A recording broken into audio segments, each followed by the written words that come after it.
Marcus would never disappoint me like this. Those 7 words hung in the air like poison. My wife Lillian pushed the plate of bolognese away from her, disgust written across her face. 6 years. 6 years of marriage, and she still couldn't go 1 week without comparing me to her ex-boyfriend. I'm Franklin Cooper, 30 years old, and I just realized I was done. His bolognese actually had flavor, Franklin. He used fresh basil from his garden. He made his own pasta. You're right, I said, setting down the wooden spoon with a calm that surprised even me. My hands weren't shaking. My voice didn't crack. Something inside me had finally broken, or maybe finally healed. You married the wrong person. Lillian laughed, that nervous little giggle she did when she thought I was joking. Franklin, I'm just saying you could have added more. And I can fix that mistake. The laughter died. She watched me pull out my phone, her 28-year-old face shifting from annoyance to confusion to something that might have been fear. I scrolled through my contacts, found the name I needed, and pressed call. David? It's Franklin Cooper. Remember that consultation we had 3 months ago? I kept my eyes on Lillian as I spoke. Her fork clattered against the plate. I'm ready to move forward. Tomorrow morning if possible. Yes, I have everything documented. Thank you. I ended the call. The silence in our kitchen was deafening. Outside our San Francisco apartment, the fog was rolling in through the Golden Gate, swallowing the city the same way my marriage had swallowed 6 years of my life. Franklin, who was that? What consultation? Lillian's voice had gone small, uncertain. I walked past her toward our home office. My divorce attorney. We need to talk. Please, before I continue, kindly like, share and subscribe for more interesting videos. Lillian followed me down the hallway, her footsteps quick and panicked. Divorce attorney? Franklin, this is insane. Over pasta sauce. I didn't answer until I reached the office, until I sat down at my desk and opened my laptop. The screen illuminated my face in the dimming evening light. It's not about the pasta, Lillian. 3 months ago, I'd been sitting in David Morrison's office in downtown San Francisco, my hands trembling so badly I could barely hold the intake form. I remember the leather chair, the view of the Bay Bridge, the way my voice cracked when I tried to explain. I don't know if I'm overreacting, I told David. She compares me to her ex about everything. When I got my promotion to senior software engineer at the firm, she said Marcus made partner at his law office faster. When I surprised her with a weekend trip to Napa Valley for our anniversary, she mentioned how Marcus took her to Paris for a week. When I held her during her grandmother's funeral, when she was sobbing in my arms, she said Marcus always knew exactly what to say to make her feel better. David had leaned forward, his expression serious. Franklin, how long has this been happening? 6 years. Our entire marriage. Have you told her how this makes you feel? I'd laughed bitterly. Dozens of times. She says I'm being insecure. That she's just being honest. That Marcus is just a friend now and I should be mature enough to handle hearing about him. She makes me feel like I'm the problem for being hurt. David had slid his business card across the mahogany desk. Keep this. When you're ready, if you're ready, call me. But Franklin? What you're describing isn't a wife being honest. It's emotional abuse. I'd left David's office that day thinking maybe I could fix things. Maybe couples therapy. Maybe one more heart-to-heart conversation where I'd finally make Lillian understand how much her words cut me. I'd driven home across the Bay Bridge with tears blurring the city lights, still wanting to believe in us. The bolognese was the final straw. Now Lillian stood behind me as I clicked open a folder on my desktop. You can't be serious. Franklin, we can work on this. I'll stop mentioning Marcus, I promise. Since you want to talk about Marcus, I said, turning the laptop screen toward her, let's talk about him. Her face went white. On the screen were text messages. Dozens of them. Screenshots I'd compiled over the past week, organized by date. Lillian to Marcus. Franklin got another work emergency, tonight. Staying late at the office again. I'm having dinner alone. Again. Wish you were here instead. Marcus to Lillian. He doesn't appreciate what he has. You deserve better. You know where to find me. Lillian to Marcus. Remember that little cafe in Berkeley where we used to study? I drove past it today and almost cried. We were so happy then. I watched her hands start shaking. Franklin, I can explain. 2 years, I said quietly. 2 years of secret meetups. Every time I traveled for work, every conference in Seattle or Austin or Boston, you were texting him. Meeting him for coffee. For lunch. That girl's trip to Monterey last spring? Marcus posted a photo on Instagram at the Portola Hotel. Different rooms, same weekend, same hotel.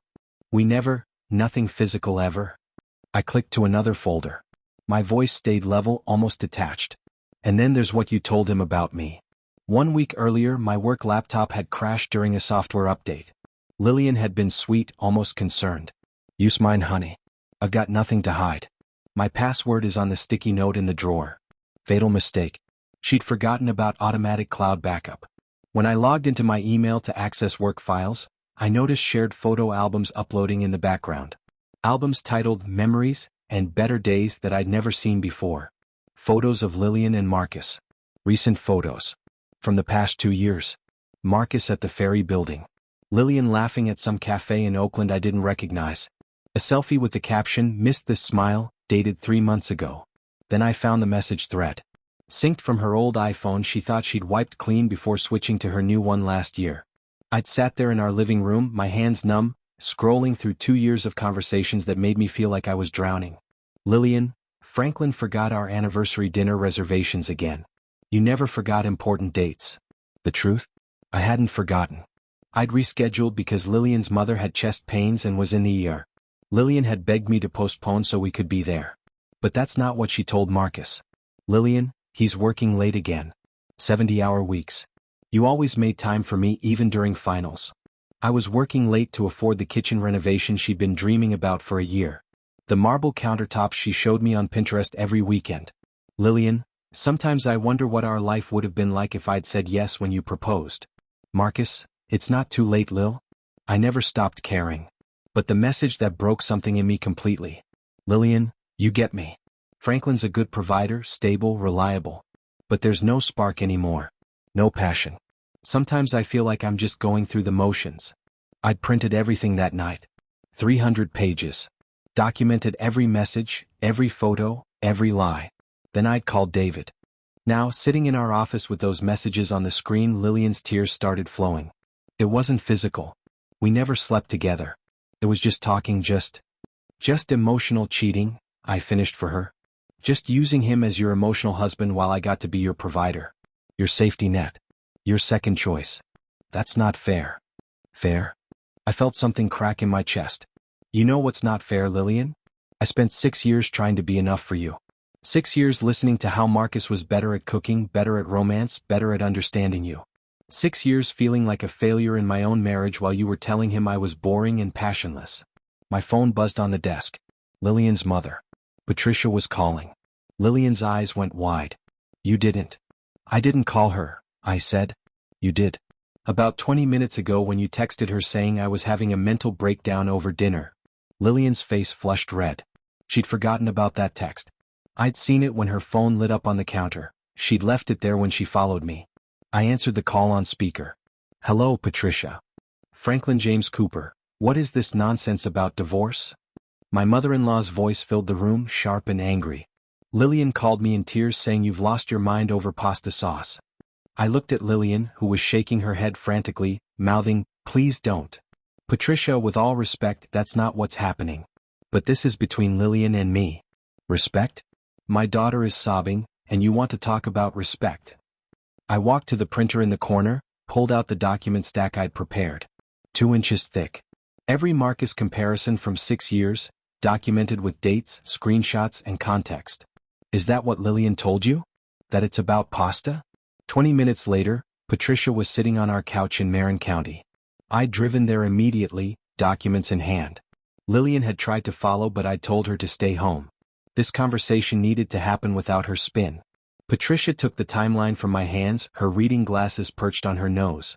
She read the first page aloud, her voice getting quieter with each entry. March 2020, Marcus would never forget to put the toilet seat down.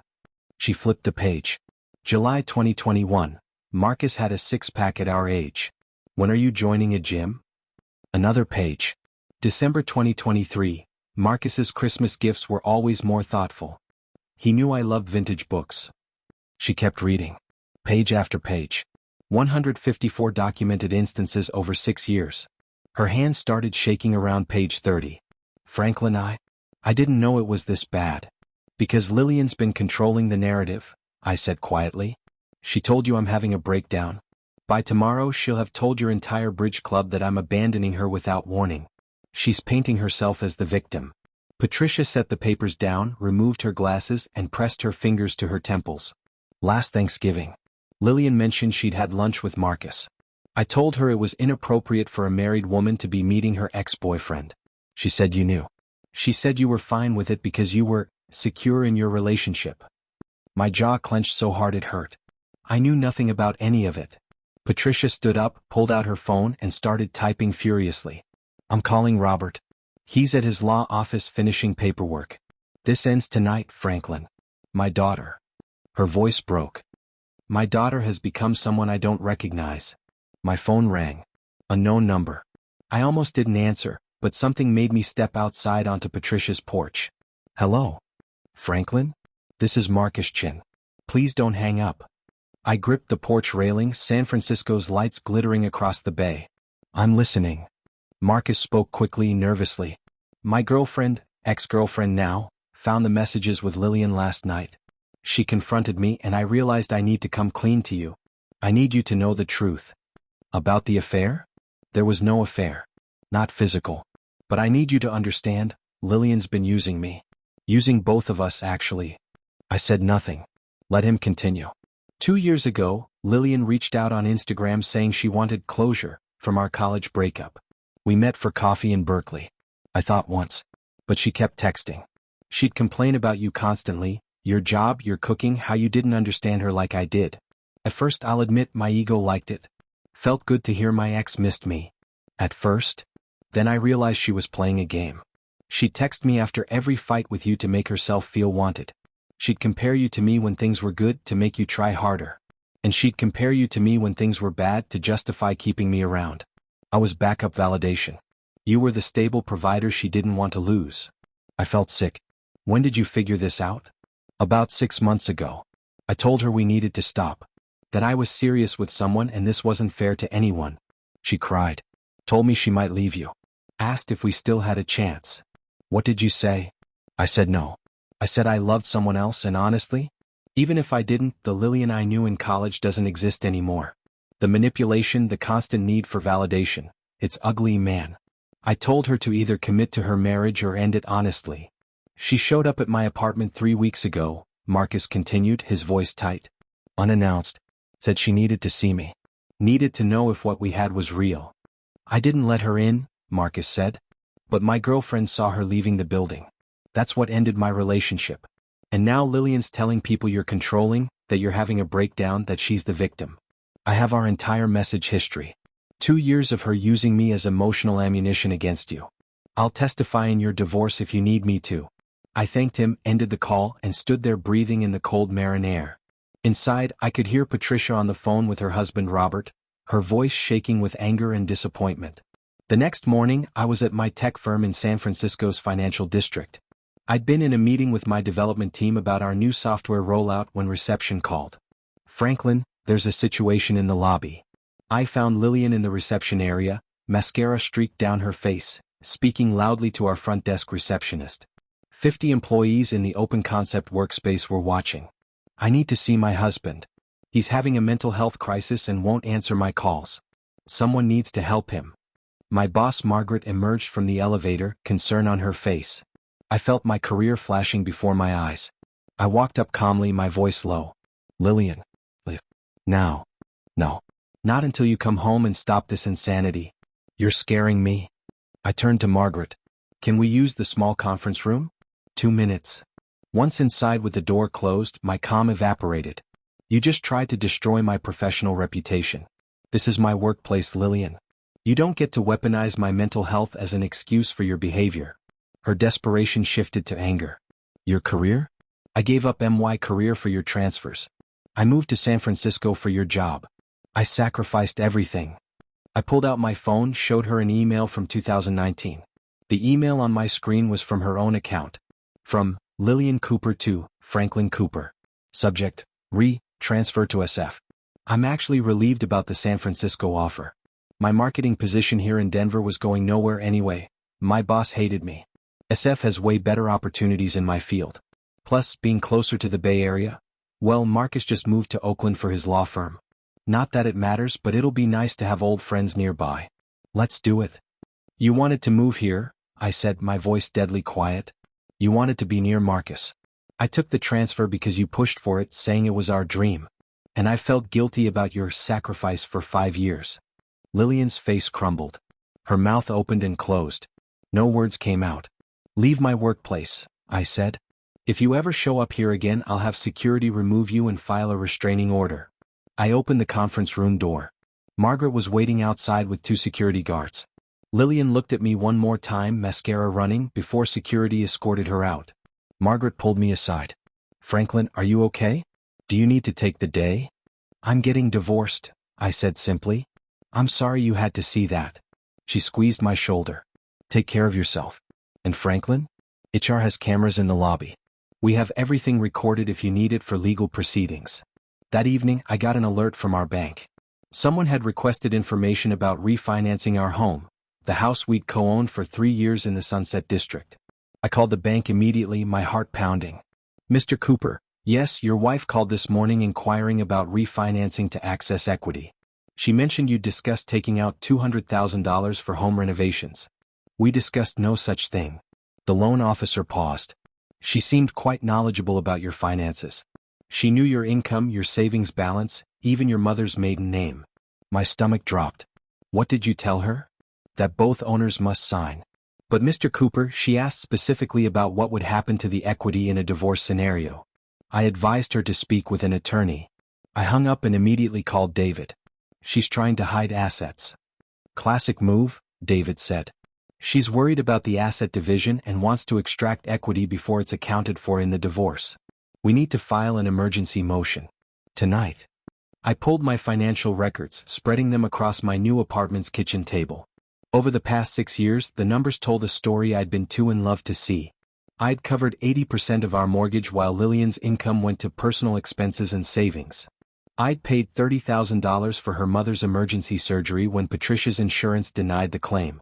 I'd covered $15,000 for Lillian's digital marketing certification course, the one she never completed because she said the instructor was uninspiring. I'd paid off her $40,000 in student loans as a wedding gift, wanting to start our marriage debt-free. Meanwhile, Lillian's personal savings account, the one she'd insisted remain separate for her independence and financial autonomy, had grown to $127,000. Money I'd assumed she was saving for our future. For the children we'd talked about having. For our dream home in Marin County someday. Money she might now try to claim as separate property in the divorce.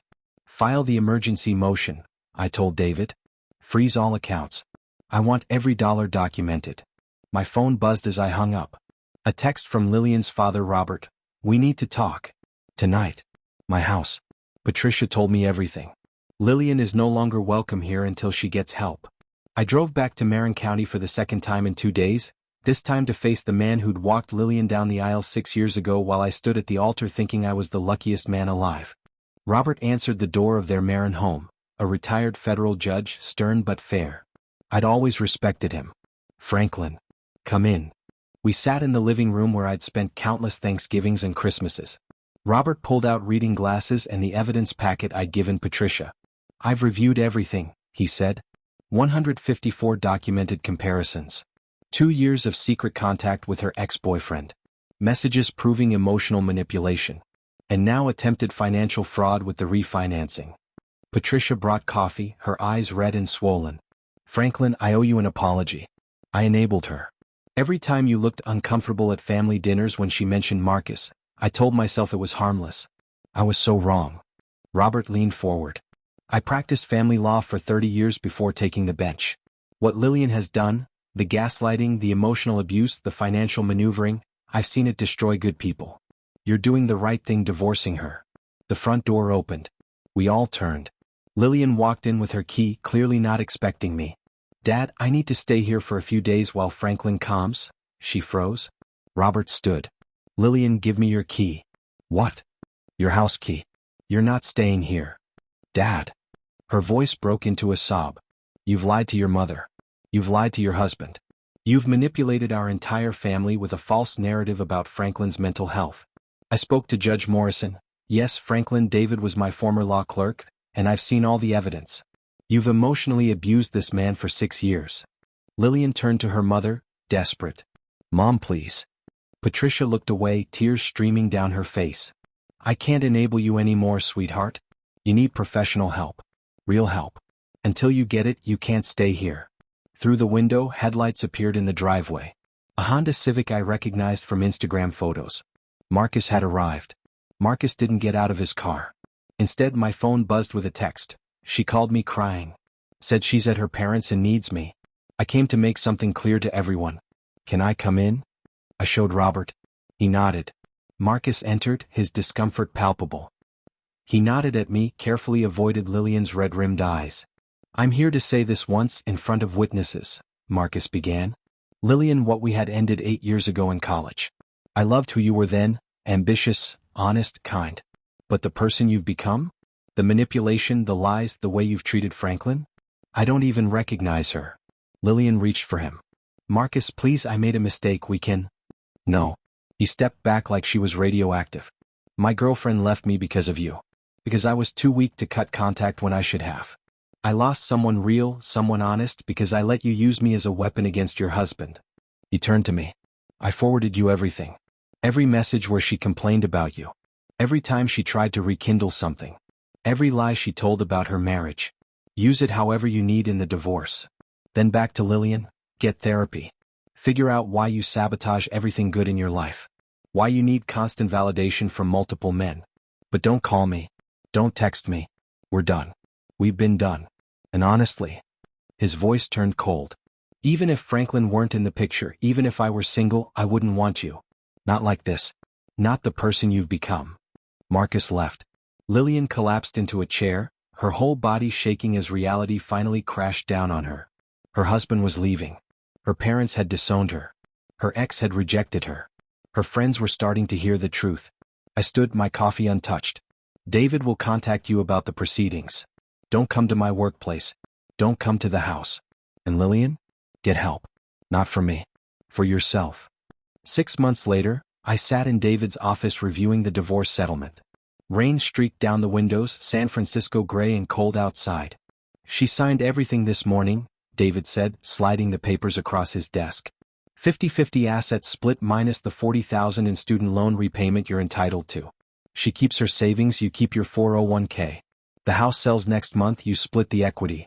No alimony. She didn't fight it after Marcus's testimony was submitted to her attorney. I nodded, feeling nothing. Numbness had become my default state. What about her? I asked. David leaned back in his leather chair. From what I hear through the legal community, not well. Her bridge club dropped her after Patricia told them the truth. Her book club asked her to leave. She got fired from her marketing job 3 months ago. Apparently she'd been using company time and resources to arrange meetups with Marcus. And Marcus? His ex-girlfriend didn't take him back. Last I heard, he moved to Portland for a fresh start. Blocked Lillian on everything. Part of me, the part that had loved her for 6 years, that had stood at that altar believing in forever, felt sadness. But mostly, relief. Like a weight I'd been carrying had finally been lifted. There's something else, David said carefully. Lillian asked me to give you this letter. I've reviewed it for any legal issues. It's clean. Whether you read it is entirely up to you. He slid an envelope across the desk. My name in Lillian's handwriting, the same handwriting that used to leave love notes in my lunch bag during our first year of marriage. I stared at it for a long moment, then took it. Thank you, David. For everything. You did the hard part, Franklin. You saved yourself. I drove to my new apartment in Oakland, smaller than our house but mine. Quiet. Peaceful. No comparisons. No walking on eggshells. No wondering if tonight would be another Marcus story. I made coffee and sat at my small kitchen table. The envelope sat in front of me for 10 minutes before I opened it. Lillian's handwriting filled 2 pages. Franklin, I don't expect forgiveness. I don't expect a response. But I need you to know that I understand now. I've been in therapy 3 times a week since that night at my parents' house. Dr. Richardson diagnosed me with anxious attachment disorder and narcissistic tendencies stemming from childhood trauma I never addressed. My father leaving when I was 12, my mother's string of boyfriends who never stayed. I was so terrified of abandonment that I made sure I always had one foot out the door.